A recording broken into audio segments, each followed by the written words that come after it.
My heart is pounding.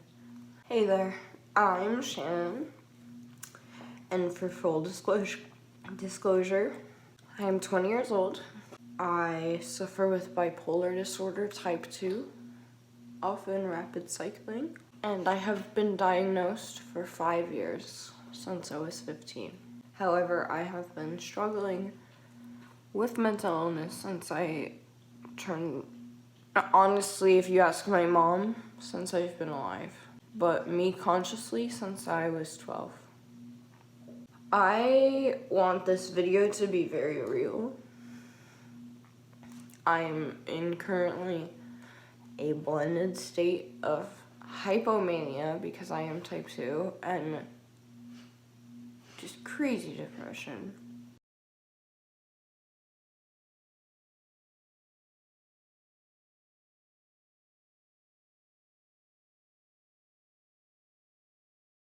Right now, it's really hard to explain to someone who isn't bipolar how the mood swings aren't just up and down, it's kind of left and right and diagonal, and I don't really know where to start.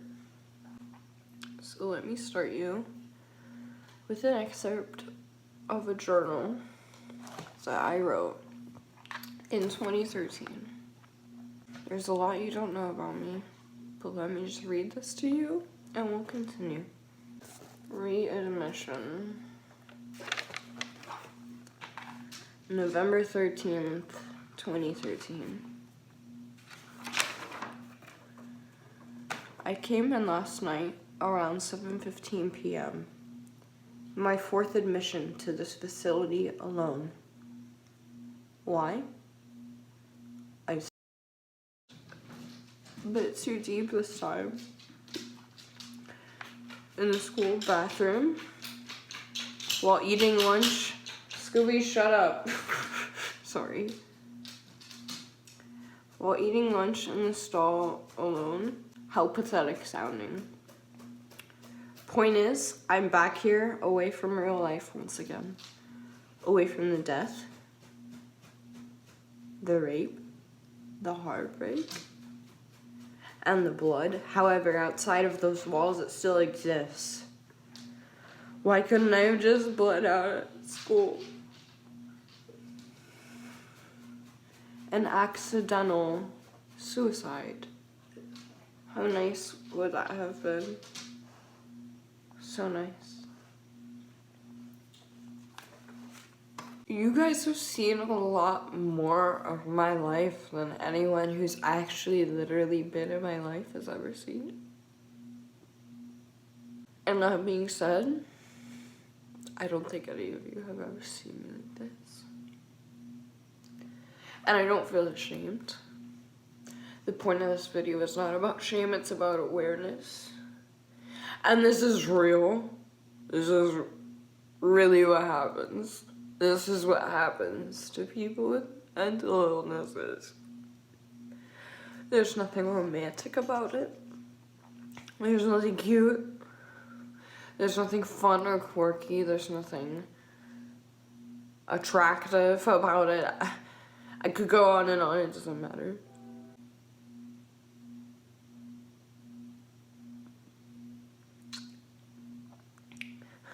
I want to take you guys back to the very beginning.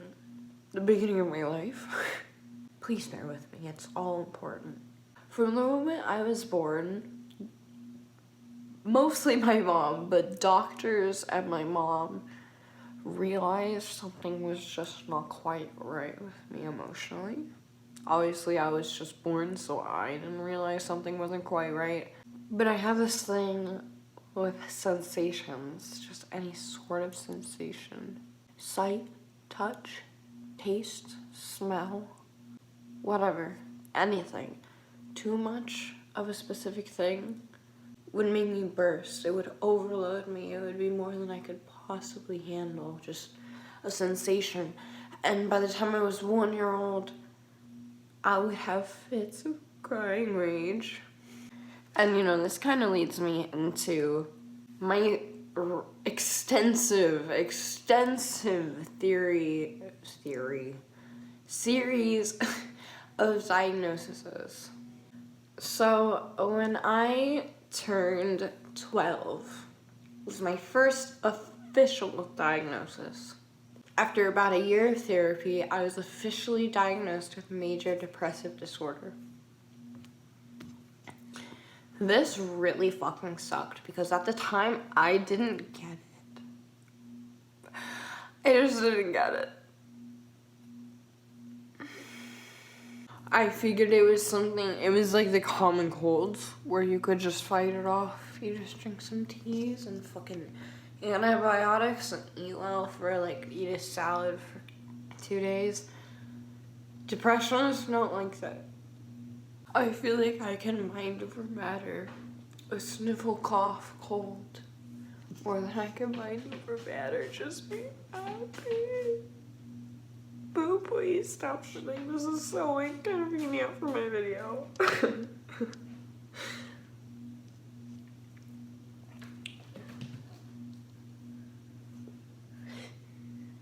Good boy.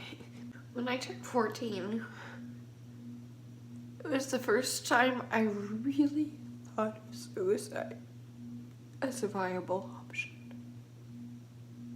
It was the first time I actually thought about it. At 14 years old, I said to myself, holy shit, I just think this life is so bad. But luckily, I have the best mom probably in the entire world, and she convinced me to just calm down and go somewhere where I could be safe.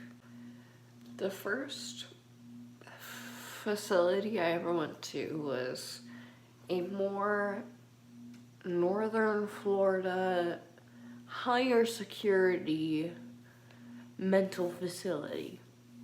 And the experience was awful. I realized how many people hurt like me.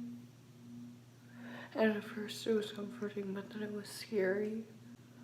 I just don't quite understand how it's possible that so many people can feel what I do and just nobody understands each other still when we all feel the same thing. That was 2013, and I don't want anyone to think by any means that it has gotten any bit easier from then. Ever since then, it has gotten worse and worse and worse. By the time I was 15, I was officially diagnosed with bipolar disorder. It was really unclear to both me because I didn't know what the fuck was going on, and my psychiatrist and psychologist. It was really hard to diagnose me. As characteristic with bipolar type 1, bipolar disorder type 1, I have a time of year, which usually is about a month and a half, where things go really fucking bad. What is also really characteristic about this really, really bad period of time that needs to be, checked on the checklist in order for you to be qualified as bipolar type 1, is this section of mania, this month of mania once a year needs to be insane enough to send you to the hospital. You're going to be so out of your mind that you are irrational to the point of jumping out of a window if someone said it would cure your bipolar disorder, for example. After a long time of studying me, as well as all of my doctors, physicians, psychologists, psychiatrists, all decided I had bipolar type 2. I experienced hypomania. I'm not even gonna lie, and this is something I think that's just so taboo to say. But when I was feeling my lowest, I just hoped for the worst diagnosis possible. I'm sorry, my camera died. Hold on. Gotta plug it in. And I'm only saying this because this really is taboo, and I just don't give a fuck anymore. I want people to see my reality. I want to validate other people's realities. This happens. I got diagnosed officially as bipolar type 2, rapid cycling, because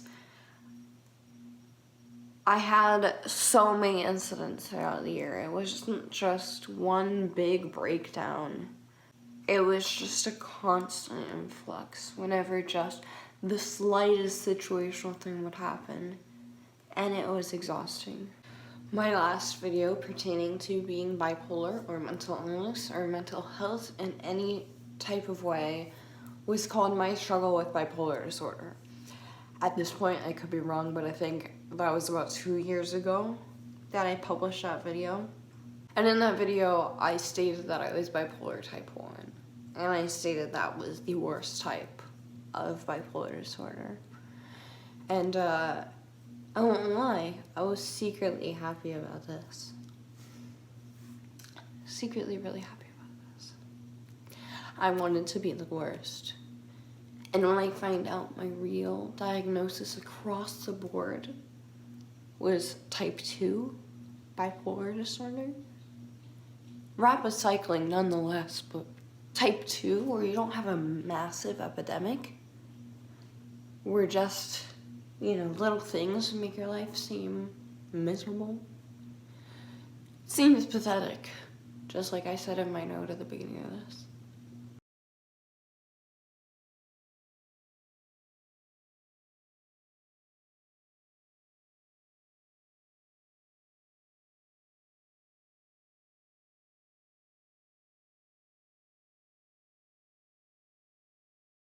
But I personally feel like this is the worst possible situation. Research shows bipolar disorder type 2 people have a much higher chance of committing suicide, of actually fully following through and committing suicide. And learning this made me realize I can't compare any of them. I can't compare anything. There's no point in judging what is worse, what is bad, what is inappropriate. It doesn't matter. It all hurts, and who cares how much it hurts? It hurts. This is a very hard next topic, and I'm genuinely sorry if we're like an hour into this video by now. Like, legit, there's just so much to cover, and this is my life story.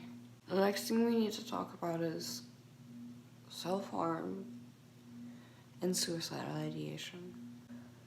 I've never gotten into this, but since the age of 14, I have struggled with the literal concept of keeping myself alive and breathing and experiencing this reality.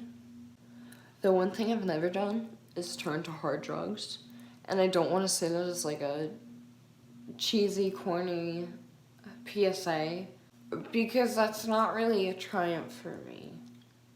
Instead, I turned to self-harm.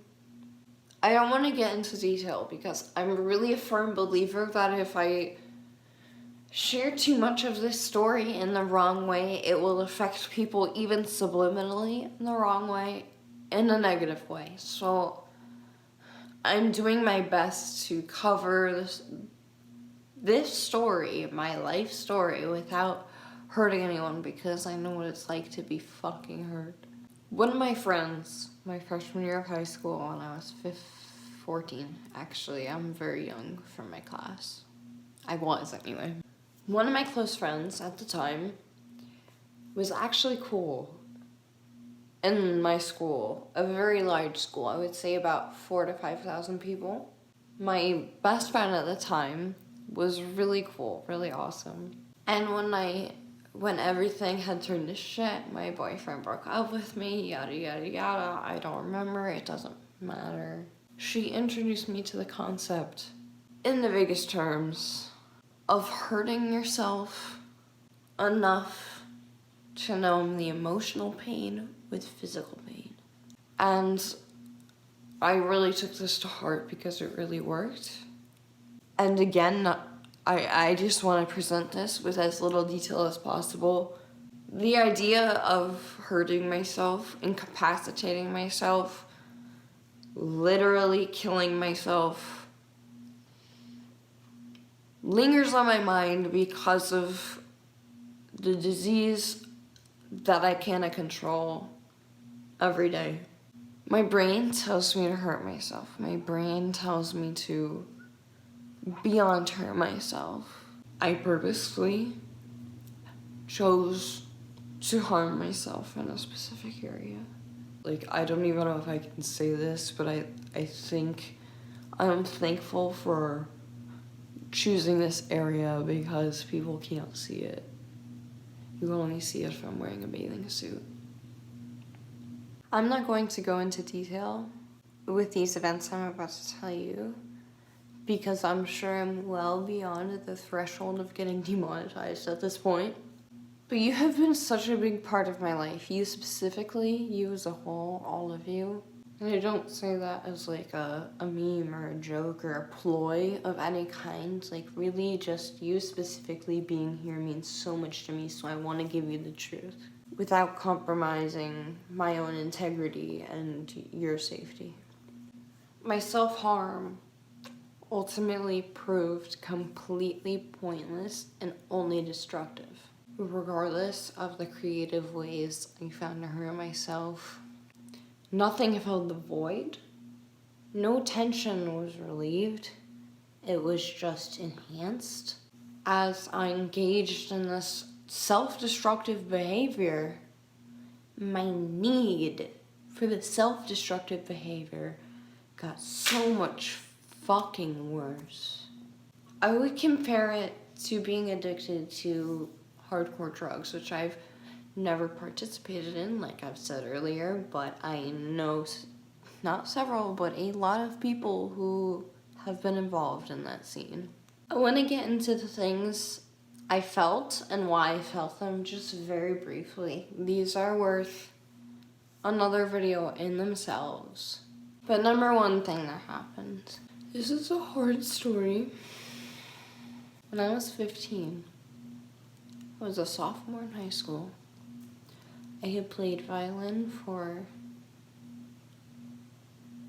4.5 years at this point. I was in intermediate orchestra. And also in intermediate orchestra was a double bass player who I was so head over heels for in a way that just felt almost so natural, but so natural that I needed to follow through with it. The problem with this double bass player is she was a girl, and I never felt that before. I'd had fantasies in my head about being with other female women / girls / whatever, but I'd never actually been attracted to a real woman person. The attraction was never worth the risk of coming out of the closet. But this attraction was. I say this with a reservation because things changed for the really worst really fast. Unbeknownst to me, my now new girlfriend, my first girlfriend, my first real girlfriend where I wasn't afraid or ashamed.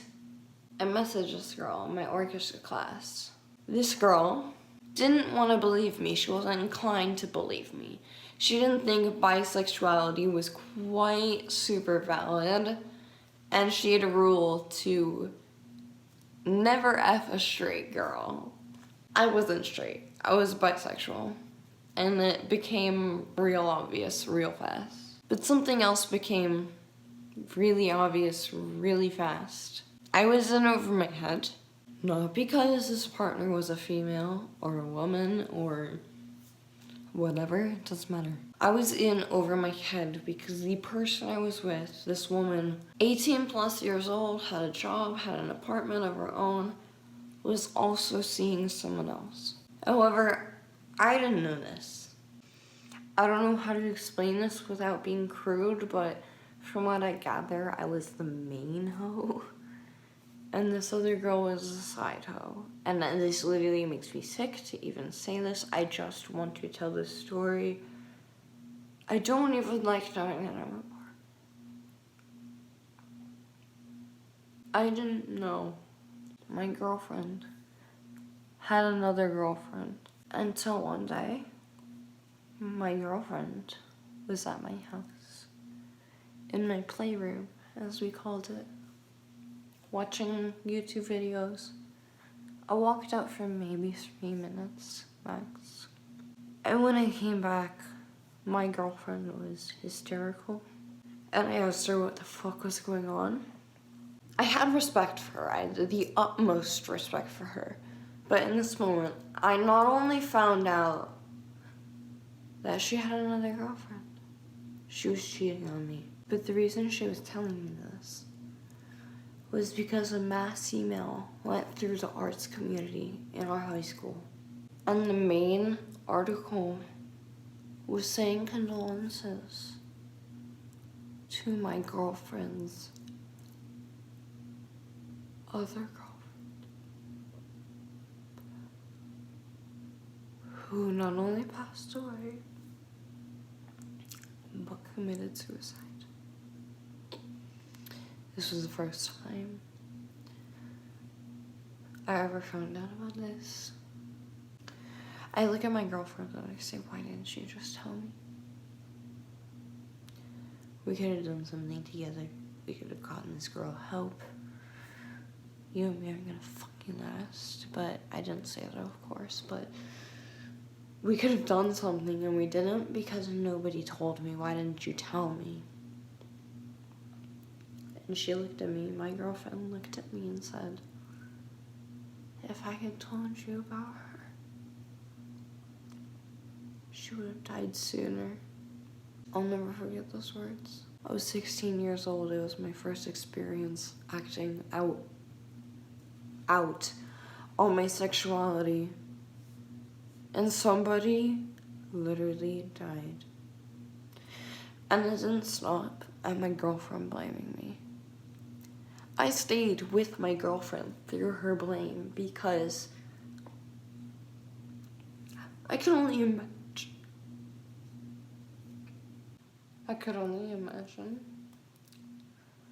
the pain that my girlfriend was feeling losing her girlfriend. It took the fall as much as I possibly could because I felt morally it was what was right. But my community, especially the young people in my friend group, the people that were friends with my girlfriend's other girlfriend, started to displace their anger and put it all on me. Tumblr was huge back at this point in time, and I started getting an influx of messages. I mean, literally hundreds of messages a day from people that claimed to know me saying, it should have been me. It should have been you, but meaning it should have been me. And that's all it said, was it should have been you. It should have been you. And just like it was that over and over, and just really nasty things. I don't want people to pity me. This girl, her life is so impactful, and it changed the town, the community, the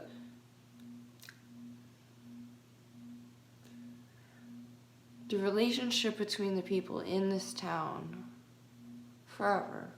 After the passing of this person who I consider an angel in my life now, I was very vulnerable. I had tried to end my life several times before this, but this time I really gave up to the point where I didn't even want to try to do that. I just gave up. I wasn't gonna get up to eat, I wasn't gonna get up to go to the bathroom, I would just die. One night, I got a message from my childhood friends. 2 guys who I had walked to school with from as long as I can remember. I started going to school here in 4th grade, and they walked with me from our houses. We met at the bench, around, the roundabout, and then we walked all the way to elementary school. I was so sad, and I got a text from those guys I know my whole life. And what they said was, yeah, our friend, I'll call him so-and-so, because that's as much as he matters. Our friend so-and-so's parents are out of town. They have a lot of stuff we can have access to. I pretty much said as long as there's liquor. When I got there, to keep things short, I was completely rushed. I don't know a better word than bum rushed. Literally Before I could understand what was happening, I was against a wall. And things happened from there, and I was so fucking scared that that's it.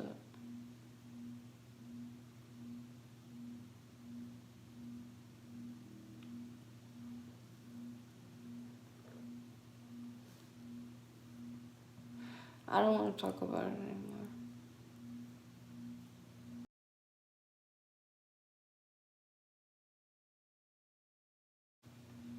It ruined my life.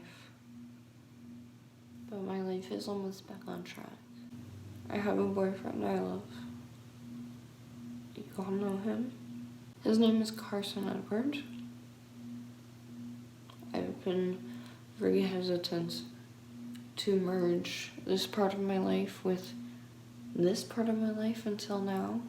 But this is like the reason why I'm making this video.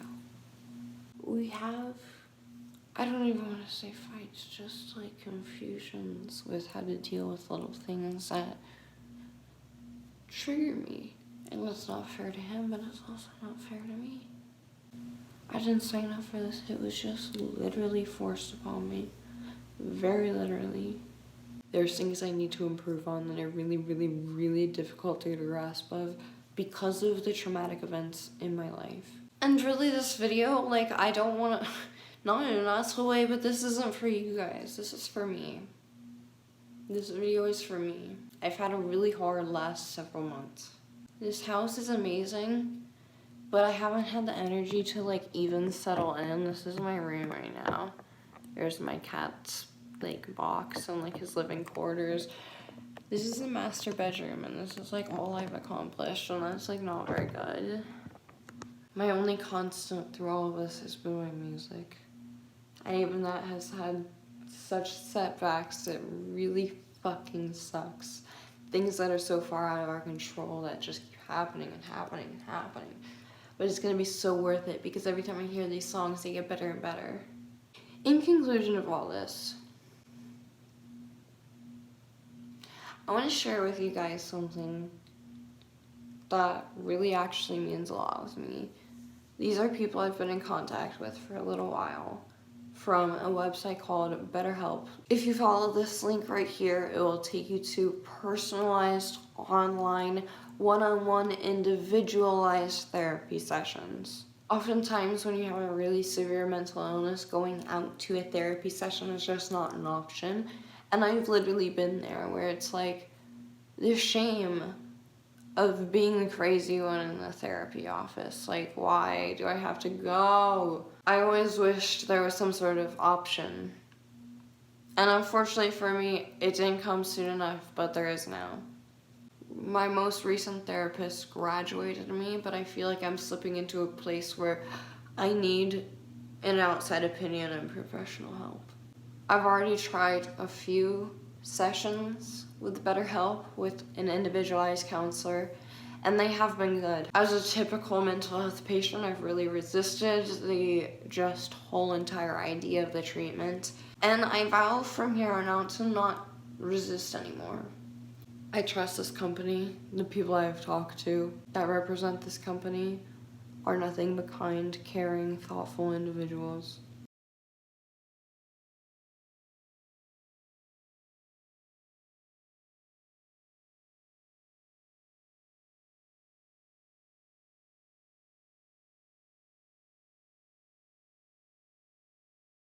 This video is something I've wanted to make for several months. Literally, this was something I had on the New Year's resolution calendar and just never made because it was too hard. Maybe some of you will think this is trashy. Maybe some of you just won't get it. And that's fine.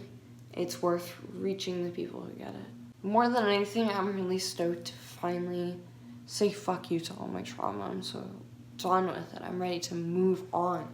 Start this music chapter of my life.